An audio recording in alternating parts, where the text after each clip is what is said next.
Welcome to Our Girl Relationships. We talk about the problems people face in their day to day lives. Let's start with the video.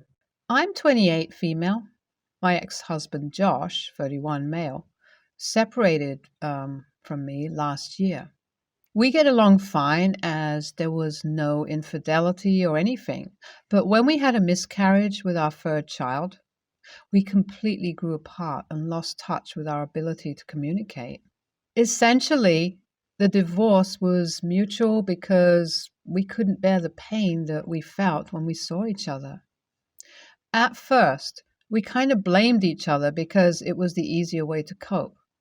Eventually, we were able to reconcile enough to have a reasonable co-parenting agreement. The issue that recently came up that I am asking for advice on is a situation that occurred with Josh's new fiance, Lola, 29, female. Josh recently told me that Lola really wants to embrace the role of stepmom and be an active part of our children's 3 male and 5 female lives. I was a bit hesitant at first because I barely knew her. They had only been dating for a few months. But I also didn't want to keep any loving adults from connecting with my kids. They are supposed to be spending about 20% of their time with her and my ex, after all. Everything was going smoothly for a while, and when the kids would come back from their dads, they were happy, and it seemed that Lola was a good presence for them. They talked about how she would play their favorite games and help them bake some oatmeal cookies. It all sounded like normal activity for them to be doing together, and I was happy that things were going smoothly. The issue at hand started last weekend when I had to go out of town for a family wedding, while Josh had to go out of town for work. When Lola offered to watch the kids for the first time on her own, I was nervous, but mostly pretty relieved. I didn't have anyone else to watch them since my family members were also going to be at the wedding, and my ex won't be in town. I dropped them off on Thursday and picked them up Sunday night. I was so exhausted when I got home that I put the kids straight to bed and passed out before talking to them about how their weekend was. The next day, the kids were acting a bit standoffish and seemed disinterested in me. This was especially weird because usually they are all over me to the point where I can't even go to the bathroom alone. I just chalked it up to the change in routine or assumed that maybe they didn't sleep well the night prior. It all came to a head the next day when I decided to talk to my kids about how their weekend with Lola went.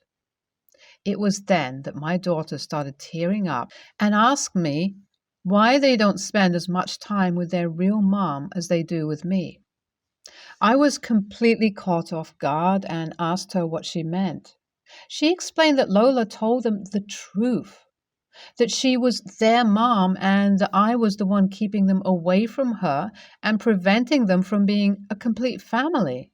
Apparently, she even went as far as to force my kids to call her mommy all weekend long. They looked so confused and upset, and I still can't get their sad little faces out of my mind. I truly could not believe my ears and essentially saw red. I drove the kids to my parents' house and immediately called my ex-husband asking him to meet. We met at a coffee shop near his work and I explained the situation to him. At first, he seemed like he did not believe me or thought I was exaggerating.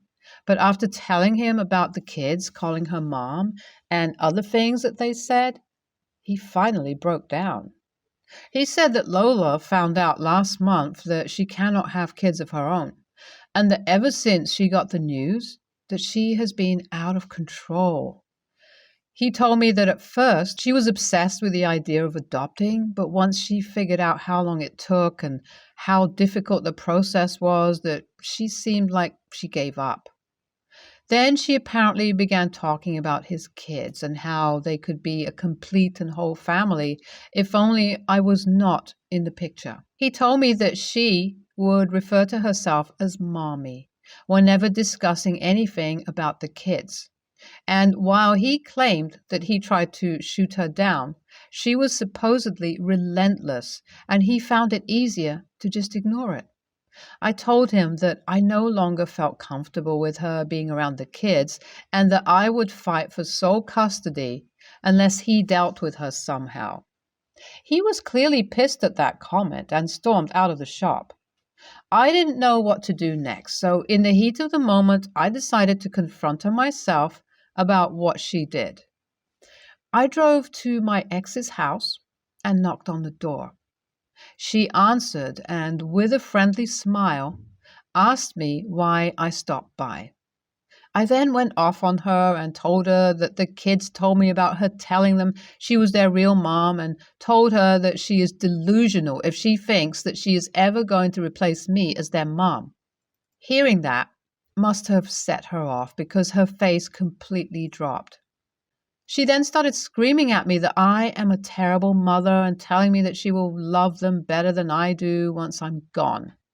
She ranted about how I don't do any of the things they like to do with them and that I am always too busy working to care for them properly.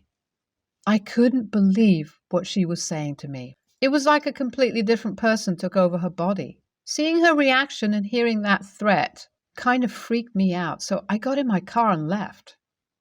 It hurt me deeply to think about the fact that I let my sweet babies spend a whole weekend alone with this clearly unstable woman. I went directly to my lawyer to get some help dealing with the paperwork I needed to complete to fight my ex for sole custody. Part of me wanted to file some sort of restraining order, but I was too overwhelmed at the time, and I knew Josh wouldn't fight me on it when I refused to bring the kids there in a couple of weeks. I know that I'm not wrong for wanting to protect my children. But am I the AH for confronting her? Should I have gone about this a different way? So it has been a few weeks since my first post, and I wanted to update those of you who were so helpful. I want to start by saying that I got my kids into therapy so that they can understand that Lola was not telling them the truth. It seems to have helped a lot, and my kids are starting to become their normal selves again. As for Josh and Lola, it seems this incident has caused a rift between them. Josh is not a bad guy at all and is willing to get Lola some professional help, but I guess she insisted that there is nothing wrong with her.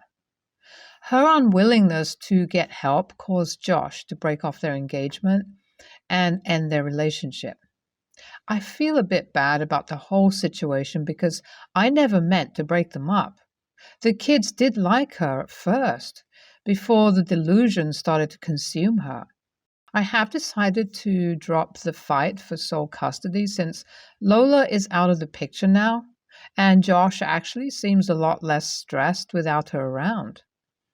I hope that she ends up getting the help she needs eventually, but either way, she will not be coming anywhere near my children ever again. I have an update for you all that I thought some of you might want to hear. Recently, my parents took the kids on a weekend trip out of town. While they were gone, my ex stopped by to bring me some of his mom's scones that he knows I love dearly. While he was here, we ended up talking about the whole situation, and he opened up about how foolish he was to date and get engaged so soon, and how all he ever wants when he thinks of the future is me. One thing led to another, and we ended up sleeping together. It was honestly so nice to be with him again. It felt like home. We ended up spending the entire weekend together, and we decided to start dating again to see where it goes. I'm feeling a range of emotions, and I know that Josh is too. I think the time that we have spent apart gave us a chance to heal a lot. I don't see my third baby when I look at him anymore. I just see all the love we have for each other and the love we both have for our other two precious babies. I'm really hoping that perhaps we can grow closer and maybe one day even consider being together again. He has always been the love of my life, and I'm so glad that we spent the weekend together. Even if nothing comes of it, I think it really helped us in so many ways, and we will have a much easier time connecting and communicating in the future. A lot of you were interested to know what happened to Lola, so I figured I would make another update, especially because I got some news yesterday. So, to start, it has been about 8 months since the original incident, and Josh and I have officially gotten back together. He moved back into the house about a month after my last update. We've been so happy since we reconciled, and the kids are even happier that mommy and daddy are back together. But the more important part of the update is that last night, when I was out with some friends, I bumped into Lola. I tried to avoid eye contact at all costs, but she ended up seeing me and came over to our table. She said hello and immediately began apologizing for her behavior back then. I was relieved that she wasn't trying to start any drama. She said that she sees now that she was very unstable at that time and told me that about a month after Josh broke up with her, she finally got the help she needed. I was very glad that she was able to get better and even happier for her when she told me that she's pregnant. Apparently, she met someone through her group therapy during recovery and they experienced a miracle. She is already quite a few months along at this point, and it is looking like it's going to be a successful pregnancy with a healthy baby. My best friend, female 29, just got engaged. I, female 28, am so ecstatic for her. I was one of the first to know and have made a big fuss for her, got her a gift, went for dinner, etc. I also helped to book a venue for some engagement drinks for her to celebrate with a wider friendship group. However, on the days just before the engagement drinks, I received news that my grandmother went into hospital with a heart attack, now recovering, and my grandfather had gone into hospital with a stroke and is yet to wake up. In addition to this, on the way to engagement drinks, I was followed out of the tube and harassed by a man who wouldn't leave me alone until I eventually ran away. This also shook me, so I was quite flustered when arriving to the venue for the engagement drinks. With the news of my family's ill health and other personal issues, broke up with someone only the previous week, I was quite downtrodden. I still had a smile on my face on arrival and chatted with everyone. I also made the group toast to the happy couple. However, I was much quieter than I usually am and mostly observed the night whilst sat at the table. I'm typically more vivacious and lively. I didn't mention the events of that week on the night, although the bride-to-be is aware of having spoken earlier that day. But as I said, I was quiet and probably looked rather somber at what is meant to be a happy celebration. The next day, my best friend and bride-to-be launched into a tirade of saying I wasn't my usual self and how she thought I didn't even want to be there. I admitted I wasn't my usual self and apologized for any upset it may have caused, but also defended the fact that I had gone to celebrate, and just because I have something going on, it doesn't eradicate my happiness for her. But it had just been a rough day, so I was a bit quieter than usual. She wouldn't accept the apology and was very upset and disappointed that I couldn't just put everything to the side for a few hours to celebrate her big moment, and suggested anyone would feel the same in her shoes and that I meant to be her best friend and it didn't seem like I wanted to be there. I have assured her it's not the case and apologized for a number of times at how it made her feel, but her response is everyone has stuff going on and they would bury it for the night to happily celebrate. She proclaimed that I'm not a victim just because I'm going through a rough time. I've acknowledged I don't think I am, and that my only crime was being a bit quieter than usual. Note, some of her other friends only showed for half an hour, so only 6 friends remained of the 12 invited. Yet she admitted she hasn't raised her disappointment with them. I'm a bit shell-shocked by the interaction and don't know where I go from here. I've never experienced contention in my friendships. Absolutely NTA. You even told her ahead of time what was going on. A real friend will understand that sometimes we're not our chipper selves, even when stuff like that isn't going on. It's totally understandable when you're going through stuff. Her telling you you're not a victim really calls into question her character. You were there for her. She should be there for you. Yeah, NTA, definitely not. Sounds like she is annoyed about other stuff and this is displaced aggression. Or maybe she really is just so self absorbed that she expects you to make her the center of your universe. Can't say with more context, but given what you're already coping with, she should be grateful that you not only turned up, but helped her out with planning, etc. Also, her feelings are not your responsibility. You have apologized and it was heartfelt, not sarcastic or obligatory. I would keep my distance from her for a while. Focus on the other things happening in your life. She doesn't get to dictate your feelings or behavior or tell you what's important to you. You did your best, and if that's not good enough for her, well, tough. She'll lose a good friend.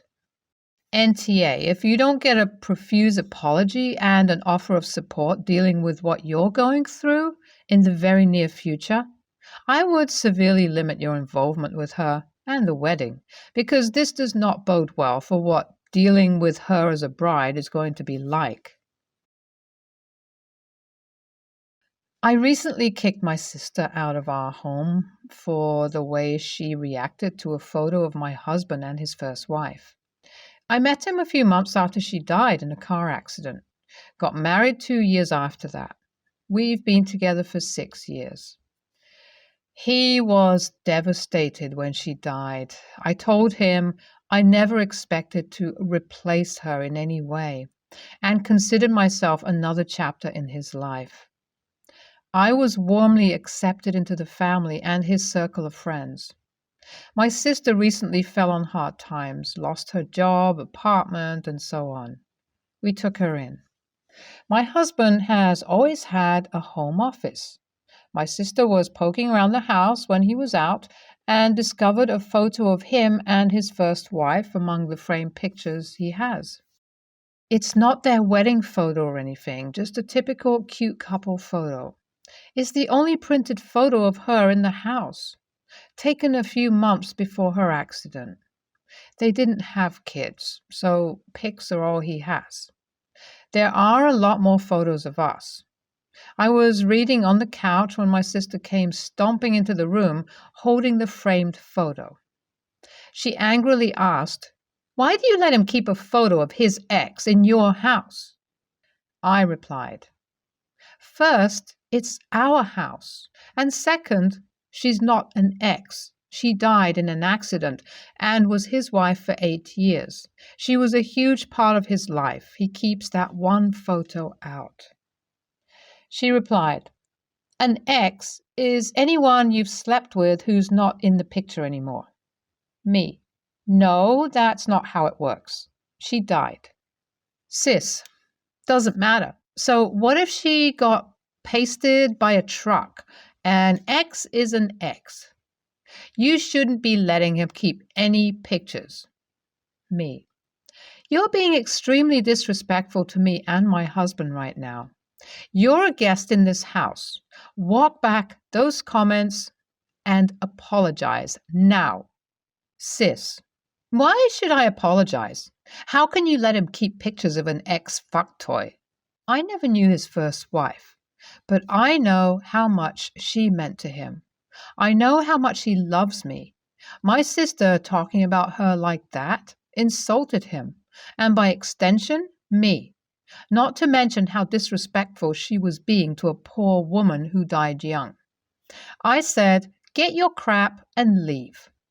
I didn't care that it was November in Minnesota or that she didn't have anywhere else to go or any money.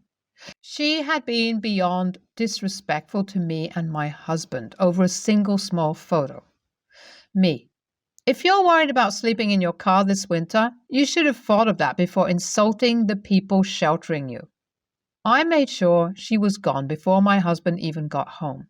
He was shocked when I told him what had happened since he'd always had a polite, neutral relationship with her. He thanked me for having his back. I got a call from my mom telling me it was my responsibility to take care of my sister. I laughed and hung up. I've been asked by a few people how I could basically destroy my relationship with my sister over this, and have replied that she was the one who did so. AITA for how I handled this? NTA, you didn't kick her out over a photo. You kicked her out for being disrespectful, rude, and absolutely inconsiderate.